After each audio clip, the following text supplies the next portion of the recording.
नमस्कार विद्यार्थी मित्रांनो, आज आपण या तासिकेला आपल्या गणित विषयाच्या अभ्यासक्रमामधला नवीन भागाचा अभ्यास करणार आहोत। आपल्या अभ्यासक्रमामध्ये गणित विषयाचं हे दुसरं प्रकरण आपण आज या ठिकाणी अभ्यासणार आहोत। समांतर रेषा व छेदिका याविषयी आपण अधिक जाणून घेणार आहोत।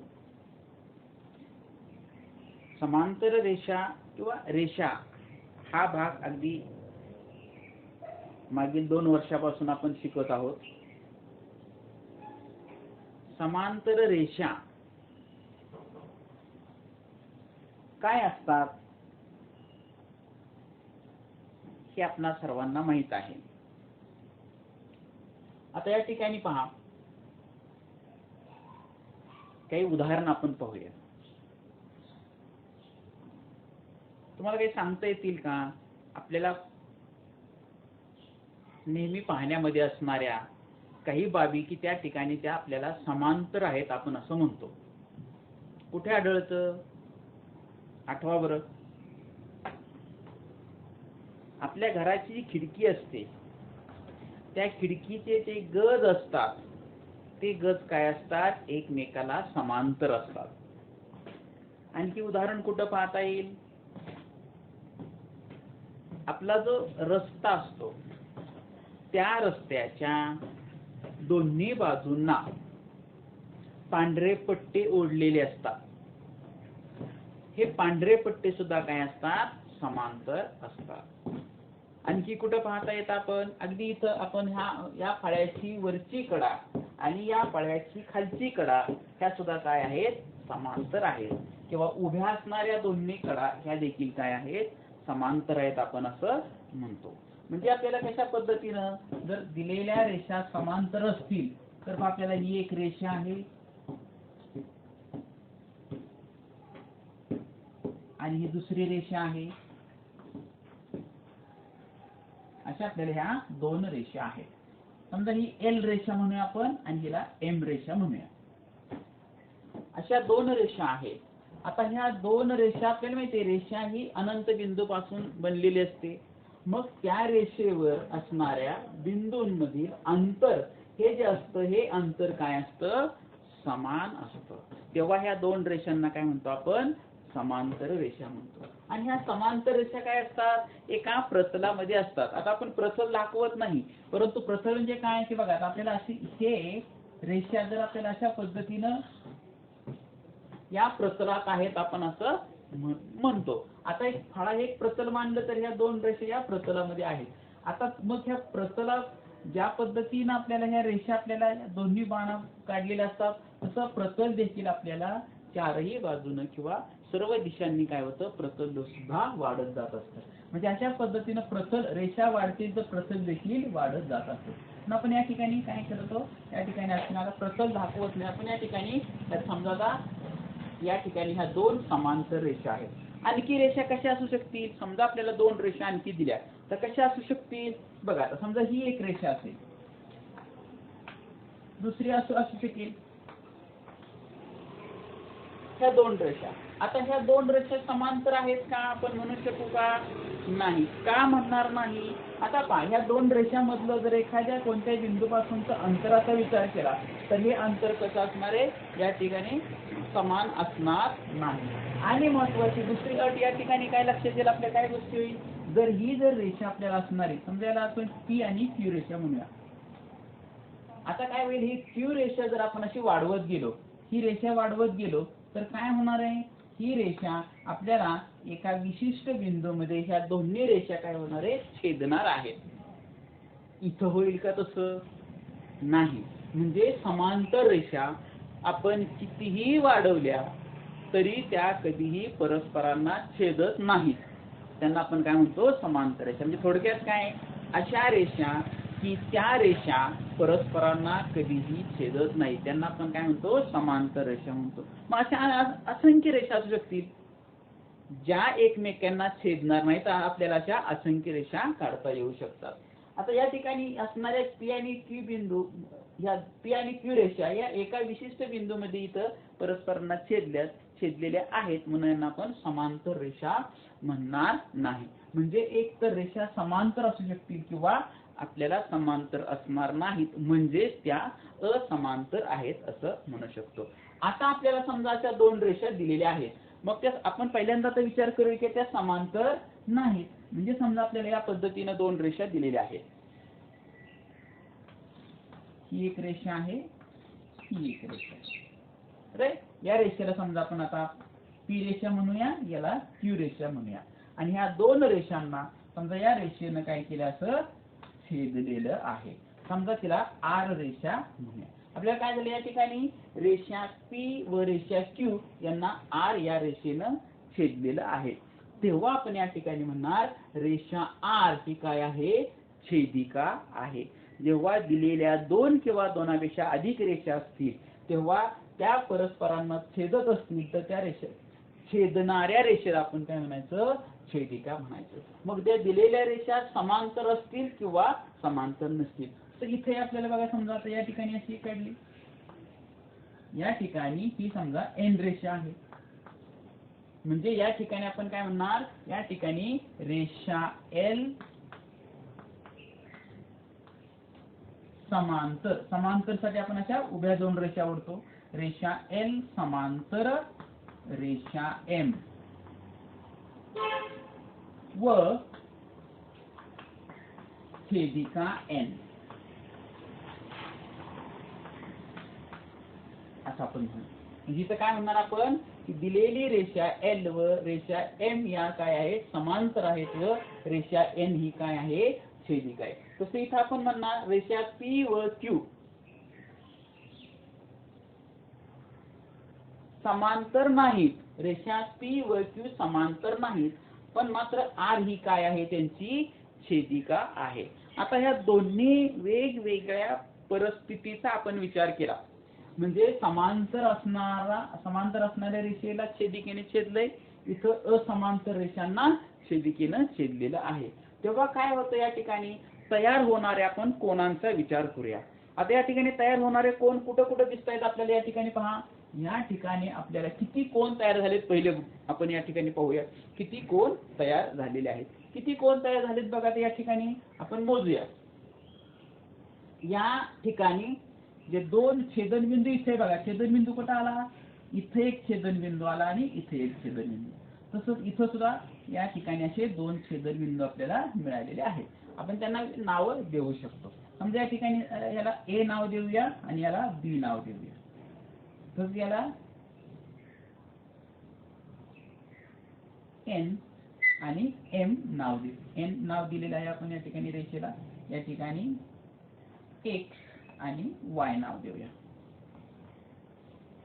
म्हणजे या ठिकाणी आपण काय म्हणणार आता, या ठिकाणी रेषा पी व आर एक्स बिंदू छेदतायत, रेषा क्यू व आर वाय बिंदू छेदतायत. इथं आपण असं म्हणणार रेषा एल व रेषा एन ए बिंदू छेदतायत, रेषा एम व रेषा एन बी बिंदू मध्ये छेदतायत. आता इथं तयार झालेले किती कोन आहेत आपण मोजूया बघा. चला आपण मोजूया किती कोन तयार झाले ते बघा. 1 2 3 4. आता याच्यावरती बघा 5 6 7 आणि 8. म्हणजे या ठिकाणी किती कोन तयार झाले, 8 कोन. तसंच इथं दोन रेषांना छेदलं, इथंच काय किती झाले बघूया आपण, 1 2 3 4 5 6 7 आणि 8. इथं देखील 8 कोन तयार झाले. म्हणजे अशा पद्धतीने आपल्याला या ठिकाणी अशा प्रकारचे एकूण 8 कोन तयार झालेले आहेत. म्हणजे बघा आता आपण काय या ठिकाणी पाहिलं, जेव्हा दिलेल्या दोन रेषांना एका छेदिकेनं छेदलं जातं, मग त्या रेषा समांतर असो किंवा असमांतर असो, तेव्हा तयार होणारे किती कोन तयार होत असतात, या ठिकाणी 8 कोन तयार होत असतात. म्हणजेच आपल्याला या ठिकाणी 8 कोन तयार होत असतात. म्हणजे या ठिकाणी दोन रेषांना मात्र काय झाले, एका रेषेनं छेदलेलं आहे. जी रेषा छेदते तिला आपण काय म्हणतो, छेदिका असं म्हणतो. म्हणजे या ठिकाणी 8 कोन तयार. आता हे जे 8 कोन आहेत ना, ह्या 8 कोनांच्या मध्ये काहीतरी एक दुवा आहे, त्यांच्यामध्ये एक नातं आहे ह्या 8 कोनांच्या मध्ये. म्हणजे काय नातं आहे ते आपण या ठिकाणी पाहणार आहोत.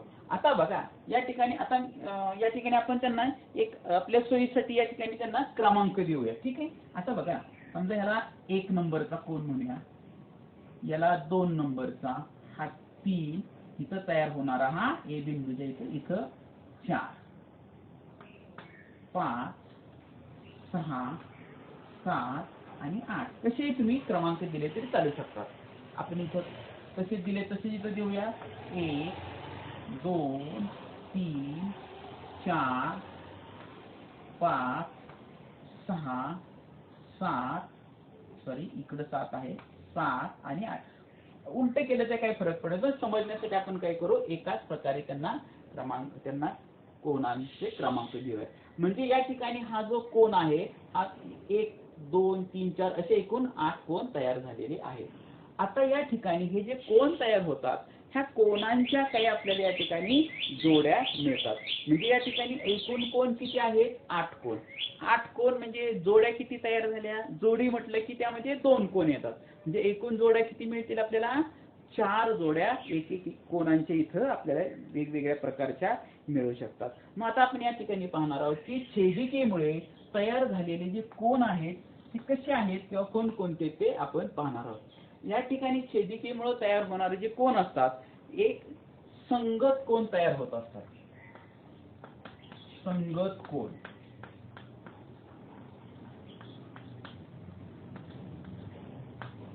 संगत कोन कसे तयार होत असतात, तर या ठिकाणी पहा, या ठिकाणी या ज्या रेषा असतात त्या रेषेच्या आणि छेदिकेच्या एकाच अंगास असणारे, रेषेच्या व छेदिकेच्या एकाच अंगास असणारे जे कोन असतात, अशा कोनांच्या आपल्याला या ठिकाणी 4 जोड्या मिळतात. म्हणजे काय बघा, आता इथं कोन 1 आणि कोन 6 बघा, कोन 1 व कोन 6, कोन 1 व कोन 6. त्यानंतर बघा आता या ठिकाणी रेषांच्या खालच्या अंगाला छेदिकेच्या एकाच बाजूला म्हणजे डाव्या बाजूला 4 आणि 7 आहे. म्हणजे कोन 4 व कोन 7. त्यानंतर आपण आता छेदिकेच्या उजव्या बाजूला जाऊया. उजव्या बाजूला रेषांच्या वरच्या बाजूला काय 2 आणि 5 आहे. म्हणजे कोन 2 व कोन 5. आणि राहिलेले आता कोन 3, रेषेच्या 3 व कोन 8. आपल्याला अशा पद्धतीने या ठिकाणी संगत कोनांच्या आपल्याला 4 जोड्या मिळतात. लक्षात आलं कशा पद्धतीने मिळतात, की या ठिकाणी ज्या रेषा दिलेल्या असतात, मग समांतर असो किंवा असमांतर असो, या ठिकाणी आपल्याला जी छेदिका दिलेली असते या छेदिकेच्या एकाच अंगास असणारे आणि या रेषांच्या वरच्या बाजूला आणि खालच्या बाजूला अशा पद्धतीने आपल्याला 2-2 जोड्या मिळत असतात. म्हणजे या ठिकाणी कोन 1 व कोन 6, कोन 4 व कोन 7 रेषेच्या खालच्या बाजूची जोडी. त्यानंतर आता उजवीकडे या छेदिकेच्या 2 व 5 ही एक कोनाची जोडी, 3 व 8. अशा पद्धतीने आपल्याला काय म्हणतात, संगत कोनांच्या आपल्याला या ठिकाणी 4 जोड्या मिळतात. संगत कोनाच्या आपल्याला 4 जोड्या मिळतात.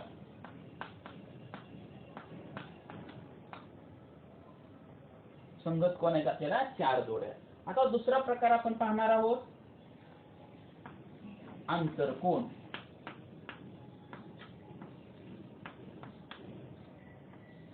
आंतरकोन. आता आंतरकोन कसे असतात बघा, छेदिकेच्या ह्या 2 रेषा व छेदिकेच्या आतल्या बाजूला असणारे कोनाचा विचार केला. आतल्या बाजूला कोणते कोण इथे दिसतात बघा, हा 4 नंबरचा कोन आणि 6 नंबरचा, 3 नंबरचा आणि 5 नंबरचा असे कोन. म्हणजे या ठिकाणी आपल्याला 4 आंतरकोन आहेत. जोड्या किती मिळतील आपल्याला आंतरकोनाच्या, 2 जोड्या. म्हणजे छेदिकेच्या एकाच बाजूला असणारे परंतु त्या 2 रेषेच्या आतल्या भागामध्ये तयार होणारे जे कोन असतात त्यांना आपण आंतरकोन म्हणणार. म्हणजे कोणते, कोन 4 व कोन 6, कोन 4 व कोन 6. आणि दुसरी जोडी आपल्याला मिळेल कोन 3 व कोन 5. म्हणजे या ठिकाणी कोन 4 व 6 ही एक जोडी आणि कोन 3 व कोन 5 ही एक जोडी. म्हणजे आपल्याला किती जोड्या मिळतात या ठिकाणी, आंतरकोनाच्या 2 जोड्या मिळतात. आंतरकोनाच्या आपल्याला 2 जोड्या मिळतात. अशा पद्धतीने आपल्याला या ठिकाणी आंतरकोनाच्या 2 जोड्या मिळत असतात. आता तिसरा प्रकार जो आहे त्याला आपण म्हणणार आहे विक्रम कोन. आपल्याला तिसरा प्रकार या ठिकाणी मिळतो विक्रम कोन.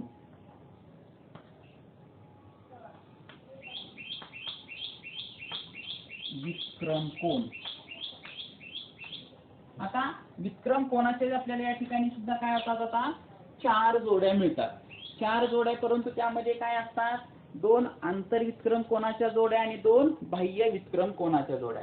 मग आता आंतरविक्रम कोनाच्या जोड्याचा विचार, विक्रम कोन आता या ठिकाणी कसे तयार होतात पहिले बघा, की छेदिकेमुळे तयार होणारे जे कोन तयार होतात त्यांच्या या ठिकाणी काय होतात, आपल्याला तिरक्या दिशेने मिळणारे कोन. म्हणजे काय, या ठिकाणी बघा हा 4 कोन आणि हा 5 कोन, त्याचप्रमाणे कोन 3 आणि कोन 6 हे काय आहेत, या 2 रेषांच्या आतल्या बाजूला तयार झालेले आहेत. आणि ते कसे आहेत, असे आपल्याला तिरके कोन दिसत आहेत. बरोबर आहे, छेदिकेच्या विरुद्ध अंगाला असणारे. बरोबर आहे, म्हणजे या ठिकाणी हा 4 आणि कोन 5, म्हणजे कोन 4 व कोन 5, आणि दुसरी कोन 3 व कोन 6. हे जे 2 कोन असतात त्यांना आपण म्हणणार आहे आंतरविक्रम कोन. ही जे आपल्याला मिळतात ते काय मिळतात, आंतरविक्रम कोन.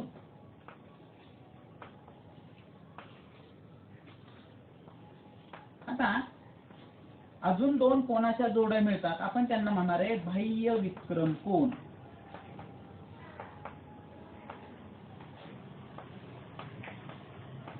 आता बाह्य विक्रम कोनामध्ये काय, आता बघा या ठिकाणी कोन 1 व कोन 8 बाहेरच्या बाजूला आणि विरुद्ध आहेत. या ठिकाणी मिळणार आपल्याला जोडी मिळणार आहे कोन 1 व कोन 8, आणि दुसरा कोनाची जोडी आपल्याला मिळणार आहे आता इकडं 2 व 7, कोन 2 व कोन 7 आपल्याला मिळणार आहे बाह्य विक्रम कोनाची जोडी मिळणार. म्हणजे अशा पद्धतीने आपल्याला विक्रम कोनाच्या 4 जोड्या मिळतात. म्हणजे पुन्हा एकदा आपण आता पाहूया, या ठिकाणी आपल्याला दिलेल्या रेषा समांतर असतील किंवा असमांतर असतील आणि त्यांना एका छेदिकेने छेदलं तर एकूण 8 कोन तयार होतात. म्हणजे एकूण 4 जोड्या तयार होतात. या जोड्यांच्या मध्ये आपण पाहिलं की या ठिकाणी तयार होणारे जे कोन असतात त्या संगत कोनाच्या 4 जोड्या, आंतर कोनाच्या 2 जोड्या व विक्रम कोनाच्या 4 जोड्या आपल्याला मिळतात. अशा पद्धतीने 3 प्रकारचे कोन आपण पाहिले, संगत कोन 4 जोड्या, आंतर कोन 2 जोड्या आणि विक्रम कोनाच्या 4 जोड्या आपल्याला मिळत असतात. या ठिकाणी आंतर कोनाचे 1 व कोन 6, कोन 4 व कोन 7, कोन 2 व कोन 5, कोन 3 व कोन 8 असे दिसणारे जे हे कोनाची मापन आहेत. आपण दिलेली कोनांची काय आहे, त्यांना एक नाव किंवा त्यांना दिलेले आहेत आपल्याला समजण्यासाठी. अशा पद्धतीने संगत कोनाच्या 4 जोड्या, आंतर कोनाच्या 2 जोड्या, विक्रम कोनाच्या 4 पैकी 2 आंतर विक्रम कोन आणि 2 बाह्य विक्रम कोन अशा आपल्याला या ठिकाणी मिळतात. अशा पद्धतीने आपण या शिकेला समांतर रेषा आणि छेदिका यांच्यामुळे जे कोणत्या प्रकारचे कोन आणि किती तयार होतात हा भाग या ठिकाणी पाहिलेला आहे. धन्यवाद.